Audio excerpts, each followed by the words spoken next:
В поселке Сангар Кобяйского района пришлось остановить берегоукрепительные работы на участке автодороги Сангар-Авиапорт. В 11 часов дня прорвало дамбу. Вода из реки Лена перешла на поселковые озера. Напомним, работы по укреплению берега начались вчера в селе Батамай, Сите, Кальвица, Куоквы и Сангар Кобяйского района. Был введен режим чрезвычайной ситуации муниципального уровня в связи с повышением воды на реке Лене. Об обстановке на этот час передает наш корреспондент. 20 мая с раннего утра вода все-таки нашла слабые места и начался перелив ленской воды на поселковые озера. В течение нескольких часов попытки остановить течение были напрасны. Приблизительно в 11 часов дня образовался сплошной прорыв воды.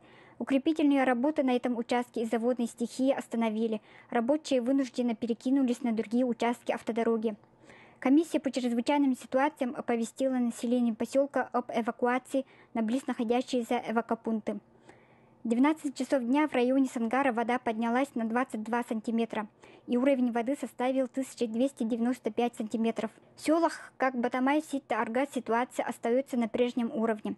В Кальвице подтоплено 67 домов, в том числе здание детского сада, ФАП, Дом культуры. В данное время уточняется количество проживающих. Население эвакуировано в пункт временного размещения в селе Новая Кальвица. В районе поселка Сангар идет густой ледоход. С утра из Якутска вылетел вертолет с взрывниками и МЧС. Будут произведены буровзрывные работы на устье реки Вилюй, где образовался затор. Как отметил глава Улуса Игнат Николаевич Спиридонов, через 5-6 часов ситуация прояснится.